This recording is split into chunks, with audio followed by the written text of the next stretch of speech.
This is Palak Gandhi. I'm a commerce teacher probably, and today we'll be learning something in accounts, some basic accounts, and as is requested by some of my students, I am recording this lecture in Gujarati.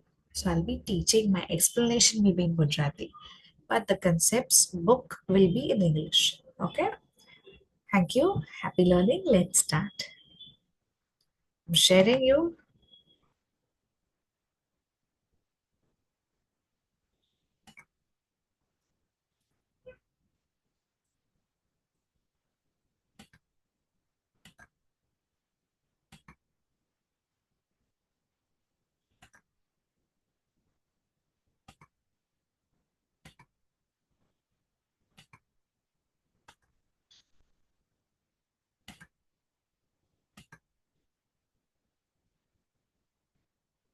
Okay, is that okay? I hope it's visible to everyone.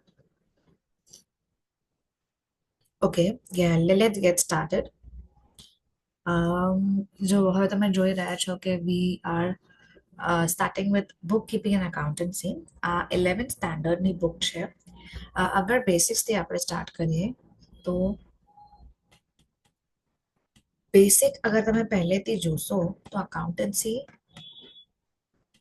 બહુ જ જમાના પહેલા start થયું હતું જે એ લોકો મુનિમજી બધું લખતા હતા બેસિકલી જે આપણા કે રેકોર્ડ્સ રાખતા હતા પ્રોબેબલી અમારા જે આપણા જે બી થયેલું હોય ધંધામાં લોસ હોય પ્રોફિટ હોય એ બધું રેકોર્ડ કરી રાખતા હતા એ લોકો તો ઇન ધ સેમ વે આપણે બી અહીંયા પહેલેથી એકદમ બેસિકથી શીખીશું કે અકાઉન્ટન્સી શું છે what do you mean by accountancy હવે બે જ વસ્તુ છે અકાઉન્ટન્સીમાં વેરી ઇમ્પોર્ટન્ટ બહુ જ ઇમ્પોર્ટન્ટ જે છે પહેલી વસ્તુ જે છે it is about accountancy second thing about bookkeeping હવે બુકકીપિંગ છે શું આ બધું તમારા પોર્શનમાં ઓલરેડી છે જ એક વખત જોઈ લઈએ ઇન્ડેક્સ શું છે પછી આપણે થોડુંક ડિટેલિંગમાં ઇન્ટ્રોડક્શન માટે બી વાત કરીશું ડેફિનેટલી અગર ઇન્ટ્રોડક્શનની વાત કરીએ પહેલાં તો ફર્સ્ટ ચેપ્ટર એવું કહે છે કે introduction to bookkeeping accountancy એ મેં હમણાં જ તમને કીધું બુક કીપિંગ કંઈ જ નથી જે બી થયું હોય આજે થયો નફો નફો લખો આજે થયો લોસ લખો આજે આટલાનું સેલ્સ થયું સેલ્સ પરચેસ રાઇટ ડાઉન અગર તમે જે વસ્તુ લખો છો એની બુક કીપિંગ કહેવાય એ બુક કીપિંગને કઈ રીતે શું થયું કેવી રીતે હવે ટ્રાન્ઝેક્શન્સ રેકોર્ડ કરવાના કયા કેટેગરીમાં જશે શું થશે એનું એનાલાઇઝ અને તમે કરશો વ્યવસ્થિત એને એનાલાઇઝ કરીને પછી પાછા એક બુક્સ બનાવશો તો એને કહેવાય accountancy two things clear I repeat once again હજી વખત હું પાછું બોલું છું બુક કીપિંગનો મતલબ શું અને અકાઉન્ટન્સીનો મતલબ શું અકાઉન્ટન્સી એટલે એવી એક બુક જેને મેં બુક કીપિંગ ઓલરેડી બનાવેલી છે પણ એના પછી મારે એનાલાઇઝ કરી લીધું છે મારે જે ટ્રાન્ઝેક્શન્સ છે એમાં શું શેમાં કઈ કેટેગરીમાં જશે is it double entry single entry કયા ત્રણ અકાઉન્ટ્સમાં જશે નોમિનલ છે રિયલ છે પર્સનલ અકાઉન્ટ છે પર્સનલ અકાઉન્ટમાં બી અંદર બે કેટેગરીઝ છે કયા કેટેગરીમાં જશે એની મેં જર્નલ એન્ટ્રી બનાવી છે એ જર્નલ એન્ટ્રી બનાવ્યા પછી કેવી રીતે રેકોર્ડ થશે ટ્રાયલ બેલેન્સમાં જશે લાસ્ટ બેલેન્સ શીટમાં જશે તો આ બધી જ વસ્તુ અગર હું એક જોડે રેકોર્ડ કરું છું તો એને એક બુક કહેવાય જેને કહેવાય અકાઉન્ટન્સી રાઈટ કહેવાય અકાઉન્ટન્સી એમ અહીંયા હું હાઇલાઇટ કરું તમને ખબર પડે એને કહેવાય અકાઉન્ટન્સી ફર્સ્ટલી બુક કીપિંગ એટલે એ વસ્તુ જે આપણે લખવાની છે જસ્ટ જે થયું છે આપણા બિઝનેસમાં રાઇટ ડાઉન લખ્યું આ એક વસ્તુ છે અને આટલાની સેલ્સ થાય આટલા લાખોના સેલ્સ થાય લાખોના પરચેસીસ થયા આ લાખોના આ સપ્લાય પાસે લીધું છે આટલા વસ્તુઓ થઈ okay this is a simplest basic just for the demo purpose આ ડેમો પર્પસ માટે એક સિમ્પલ બેસિક હતું આગળ થોડુંક વધીએ છે આ ટેક્સ્ટબુકમાંથી કન્સેપ્ટ લે છે તો તમને ખબર પડે કઈ રીતે આગળ વધવાનું યા બુકકીપિંગ તમે ઓલરેડી કહી દીધું છે આ જસ્ટ વાંચવાની વસ્તુ છે બીજું કંઈ જ મોટો ટાસ્ક નથી ઓબ્જેક્ટિવ્સ બુકકીપિંગ એક વખત તમે વાંચી શકો છો પ્રોપર કન્સેપ્ટ્સમાં અહીંયા આવું છું ઓકે ભાઈ, અકાઉન્ટન્સીનો આપણે ઓલરેડી જોઈ લીધો છે બધાનો meaning. Yeah basis of accounting પર આવું છું. એવા કન્સેપ્ટ છે જે ઇમ્પોર્ટન્ટ છે, તો એમાંથી જ ટાઈમલી સ્ટાર્ટ કરું છું. બેસિસ ઓફ અકાઉન્ટન્સી એટલે શું? તો બેસિસ ઓફ અકાઉન્ટન્સી આ 3 ટાઈપની હોય છે જે કેશ બેસિસ પર હોય છે. એટલે કે એવી બુક્સ આપણે કે કેશ આવે, પૈસા આવે તો આપણે રેકોર્ડ કરીશું, નહીં આવે તો નહીં રેકોર્ડ કરીએ, રાઈટ? અને અક્રુવલ એન્ડ મર્કન્ટાઇલ સિસ્ટમ એટલે શું? એટલે એવી એક બુક કે જેમાં આવવાના છે કે ભરવાના છે એ બધું જ રેકોર્ડ કરીશું આપણે. That is accrual and mercantile basis, જેને આપણે ઇંગ્લિશમાં accrual and mercantile basis. That means કે અક્રુવલ આવવાના છે તો ઠીક છે, આજને તો કાલ આવી તો જશે જ. ભરવાના છે આજે તો કાલ ભરાઈ તો જશે જ. ઇન કેસ અગર આવવાના છે તો વી પુટ ઇટ એઝ પ્રીપેડ. મેં ઓલરેડી ભરી દીધા છે પહેલા. પ્રીપેડ, પેડ સમથિંગ કે આપણે પૈસા ભરીએ છીએ. પ્રીપેડ મેં ઓલરેડી પહેલા જ ભરી દીધા છે. આઉટસ્ટેન્ડિંગ જે મારા ઓલરેડી બાકી છે ભરવાના, તો આટલી બધી આપણે એન્ટ્રીઝ અગર પહેલેથી રેકોર્ડ કરી દઈએ તો એને કહેવાય accrual and mercantile basis. Cash બી રેકોર્ડ કરીએ છીએ, અક્રુવલ બેસિસ બી રેકોર્ડ કરીએ છીએ, બંને એક જ બુકમાં રેકોર્ડ કરી લઈએ છીએ, તો એને કહેવાય મિક્સ્ડ ઓર હાઇબ્રિડ બેસિસ. ઓકે, આ જ વસ્તુ અંદર લખી છે.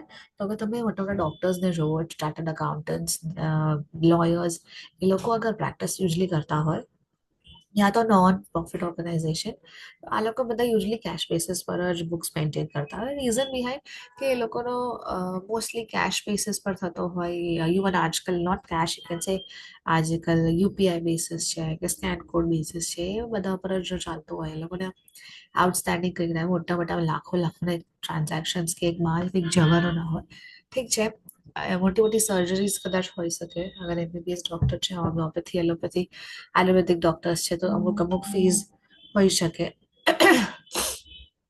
તો એ લોકોના કેશ બેસિસ પર ઇઝીલી પડે. ઇન દેટ કેસ કે પૈસા આયા યુ કેન રેકોર્ડ, નથી આયા તો નહીં રેકોર્ડ કરીએ આપણે.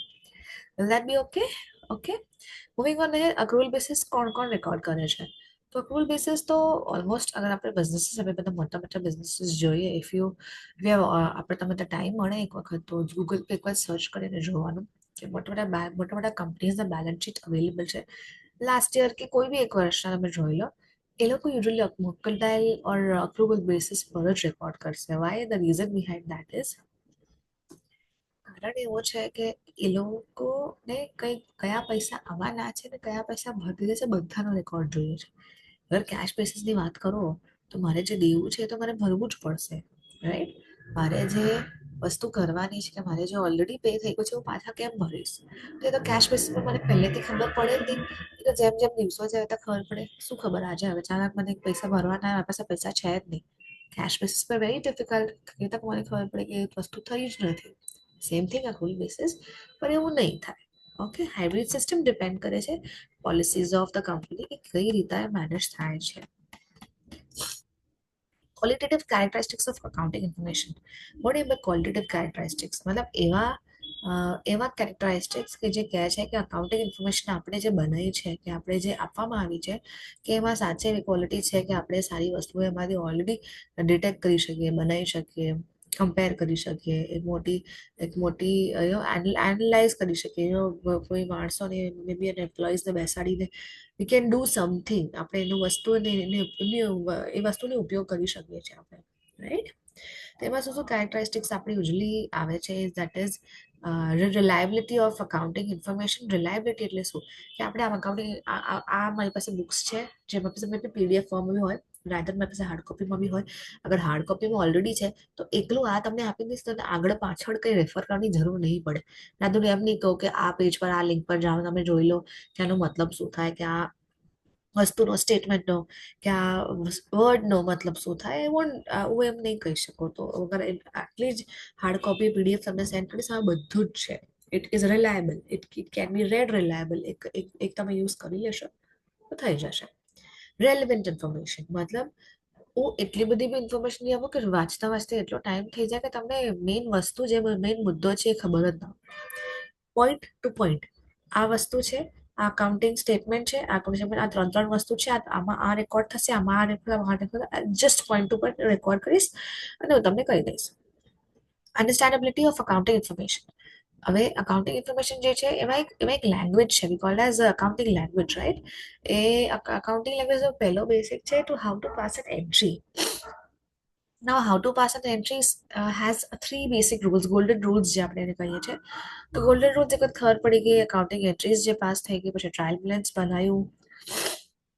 એ ટ્રાયલ બેલેન્સ બનાવીને એ ટ્રાયલ બેલેન્સમાંથી આપણે 3 અલગ અલગ સ્ટેટમેન્ટ્સ બનાવ્યા. એ બધું બનાવ્યા પછી how to understand an accounting statement, કઈ રીતે એક સ્ટેટમેન્ટ આપણને સમજી શકાય છે. That is very important in that case. The reason behind that is once you understand all these basic things, you are in a position to understand all these things. Accounting information બહુ જ easy છે સમજવા માટે. અગર તમે golden rule સમજી ગયા, trial balance સમજી ગયું, બેલેન્સ શીટના 3 જે સ્ટેટમેન્ટ છે એ બનાવતા આવડી ગયા, તમને ફક્ત જોવાનું છે કે ક્યાં શું સુધારવાનું છે. લાસ્ટ યર જે થયું એ આ વર્ષ નહીં થવું જોઈએ. તો એ હિસાબ તમે ઇમ્પ્રુવમેન્ટ કરી શકો છો, ઉપર નીચે કંઈક વસ્તુઓ કરી શકો છો, કંઈક પ્રોવિઝન્સ ઓછા કરી શકો, કયા પ્રોવિઝન્સ વધારી શકો છો, રિઝર્વ્સ ઓછા કરી શકો છો, et cetera. Go on. Compatibility of accounting statement or information. હવે there are many companies, બહુ બધા કંપનીઝ એવા પણ છે કે જે કમ્પેર કરી શકે છે અકાઉન્ટિંગ ઇન્ફોર્મેશન, કે આ વર્ષના accounting information, last year accounting information, જે શું શું કમ્પેર કરી થઈ શકાય છે. કેમ આટલો બધો ખર્ચો થઈ ગયો, રાધર કેમ આટલો બધો ઓછો સેલ્સ છે, રાધર આપણા if it's a listed company, અગર સ્ટોક માર્કેટમાં આપણે ઓલરેડી શેર્સ લિસ્ટ કર્યા છે, તો એ કેસમાં કેવી રીતે પોસિબલ છે કે એનો ભાવ કેમ આટલો નીચે પડી ગયો, કંઈક તો રીઝન હશે એના પાછળ. તો આ બધા રીઝનના લીધે વી કેન કમ્પેર, અને એ હિસાબથી આપણે આપણા એક્શન્સ પર કામ કરી શકીએ છીએ. આ જ બધું લખ્યું છે આ બધામાં. You can just go over, એક વખત રીડ કરી લેશો, બધું જ આવી જશે. હા, coming to types of transaction. હવે બે સચ ટ્રાન્ઝેક્શન છે, તો મોનેટરી ટ્રાન્ઝેક્શન જે પૈસાથી થાય, નોન મોનેટરી જે પૈસાથી ના થાય. નોન મોનેટરી બહુ જ સિમ્પલ છે. બહુ જ વર્ષો પહેલા બાર્ટર સિસ્ટમ ચાલતું હતું કે તમે મને 2 કિલો ઘઉં આપો તો હું તમને 2 કિલો ચોખા આપું, રાધર તમે 2 કિલો ઘઉં આપો તો 5 કિલો ચોખા આપું. કઈ બી હોય, હું તમને કપડાં આપું તો મને વાસણ આપો. એક બાર્ટર સિસ્ટમ હતું, પણ હવે તો કંઈ ચાલતું નથી. બાર્ટર સિસ્ટમ ટોટલી બંધ જ થઈ ગયું છે. મોનેટરી સિસ્ટમમાં બે વસ્તુઓ છે, કાં તો કેશથી કરું કાં તો ઉધારથી કરું. ઉધારથી કરીશ તો ડેફિનેટલી ઇન્ટરેસ્ટ પર લાગવાનું મને, કેશથી કરીશ અને બલ્કમાં કરીશ તો ડિસ્કાઉન્ટ પણ એટલું જ મળશે મને. તો એ બે છે વસ્તુ, one is cash, one is credit. Barter system હવે નથી ચાલતું. આ બધું લખ્યું છે, you can just read it once. હવે નોન મોનેટરી ટ્રાન્ઝેક્શન્સમાં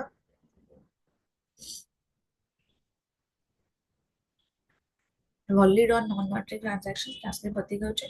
હવે આપણે કોઈ બી વસ્તુઓ જ્યારે એન્ટ્રી એક વસ્તુ કરીએ, આપણે એન્ટ્રી એક વસ્તુની બારીએ, like we are passing the entry of something. So how we are suppose to pass an entry of anything. કેવી રીતે આપણે એક એન્ટ્રી પાસ કરી શકશું? જ્યારે તમને 3 ગોલ્ડન રૂલ્સ આવડે છે, જ્યારે તને બધું જ ખબર પડી જાય છે, ત્યારે શું ક્રેડિટ કરવાનું, શું ડેબિટ કરવાનું.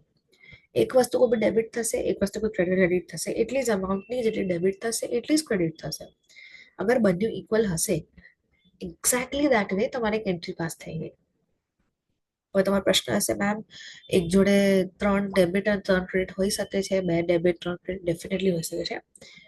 ને હોય કેમ કે બહુ મોટા ટ્રાન્ઝેક્શન છે, નોટ અ બિગ ડીલ હોઈ શકે છે. ઇન દેટ કેસ બંનેના અમાઉન્ટ સેમ હોવા જોઈએ. અગર બંનેના અમાઉન્ટ સેમ રહ્યા તો ડેફિનેટલી એ ડેબિટ ક્રેડિટનું સિસ્ટમ પણ થઈ શકે છે. નરેશન.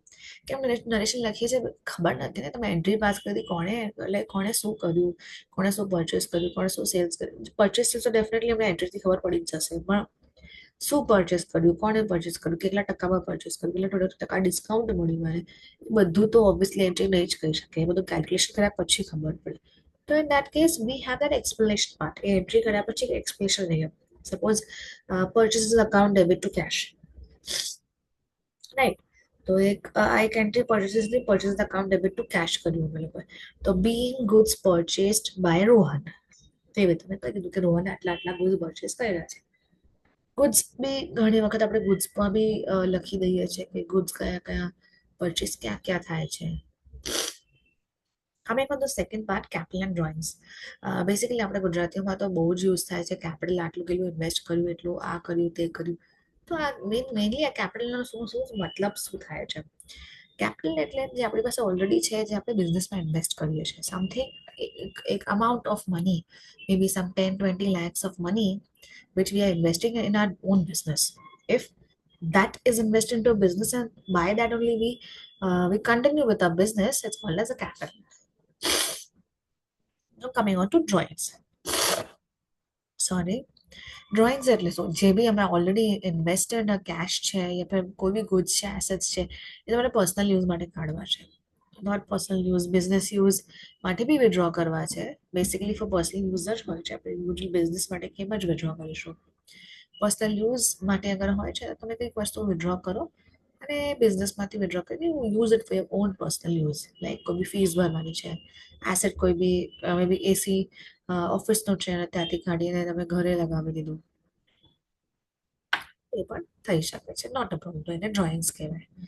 અકાઉન્ટિંગ લેંગ્વેજમાં એને ઉપાડવાનું, આપણે એને પૈસા ઉપાડીએ એટલે ડ્રોઈંગ્સ. ડેટર્સ, ક્રેડિટર્સ અને બેડ ડેટ્સ. ડેટર્સ એટલે મારા ડેટર્સ અને મારા ક્રેડિટર્સ. મારા ડેટર્સ એટલે મને એ લોકોથી પૈસા આવવાના બાકી છે. ક્રેડિટર્સ મારે એ લોકોને પૈસા આપે. ક્રેડિટ ઇઝ સમથિંગ કે મેં ઉધાર લીધેલું છે તો એ લોકોને મને પૈસા આપવાના બાકી છે. ડેટર્સ એ લોકોએ મારી પાસે ઉધાર લીધું છે તો એ લોકોને મળે, એ લોકોએ મને પૈસા આપવાના છે.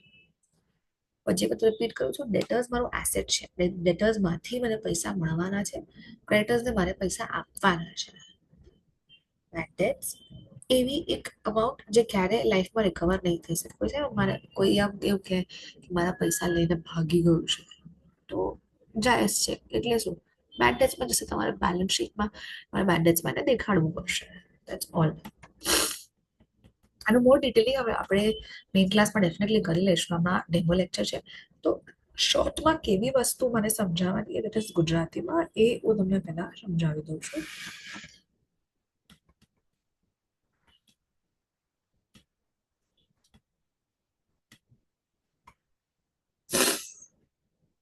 આપણે અમુક લિમિટેડ કન્સેપ્ટ લઈશું હમણાં. ઓકે, આપણે હતા અહીંયા only complete this capital expenditure અને રેવન્યુ એક્સપેન્ડિચર.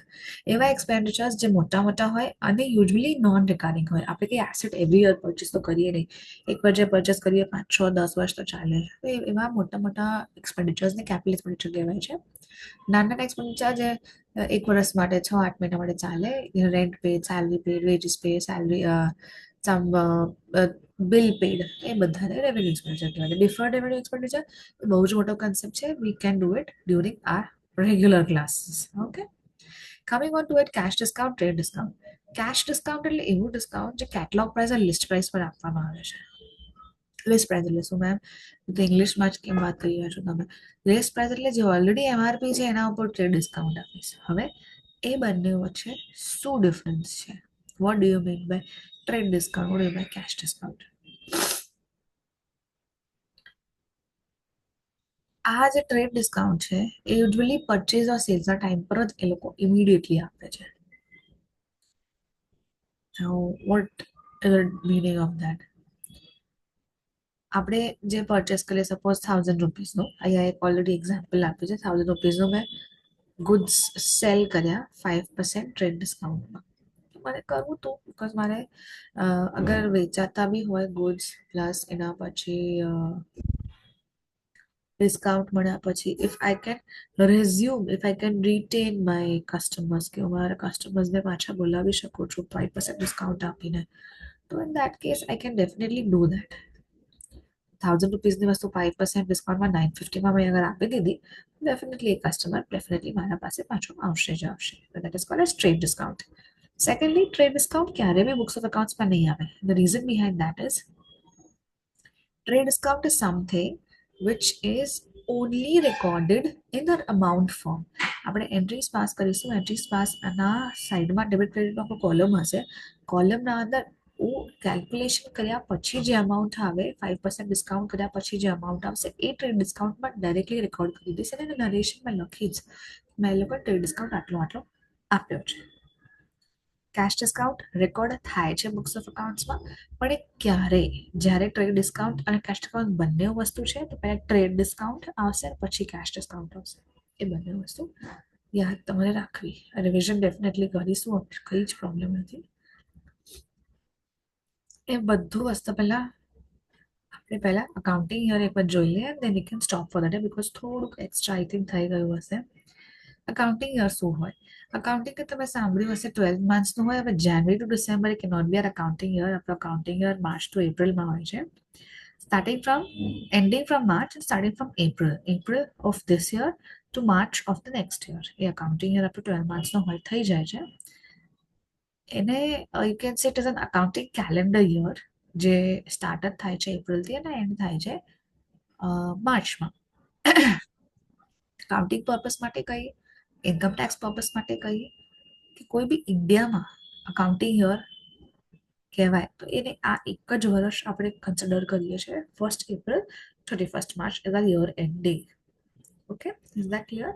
આમાં બેસિક્સ થોડા થોડા મેં ઓલરેડી એક્સપ્લેન કરી નાખ્યા છે. તમે કંઈ બી ડાઉટ્સ હોય કંઈ બી હોય તમે મને હવે લિંકમાં નીચે કમેન્ટમાં તમે મને કહી શકો છો, પૂછી શકો છો. રાધર કંઈ બી તમને પ્રોબ્લેમ હોય you can contact me personally also. હું તમને બાયોમાં મારો નંબર બી લખેલો છે. પર્સનલી વોટ્સએપ કરો and you can get all your doubts can be solve. તમારા ડાઉટ્સ જેટલા બી હશે એને હું સોલ્વ કરાવી નાખીશ.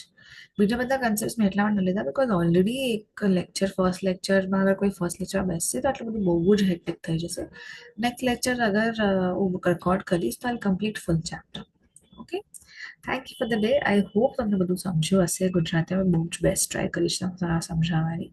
કંઈ બી કઈ વિષયમાં બી કોઈ પ્રોબ્લેમ હોય you can always call me, always text me, WhatsApp કરી શકો છો. Thank you. Bye for the day. Happy learning and happy studying.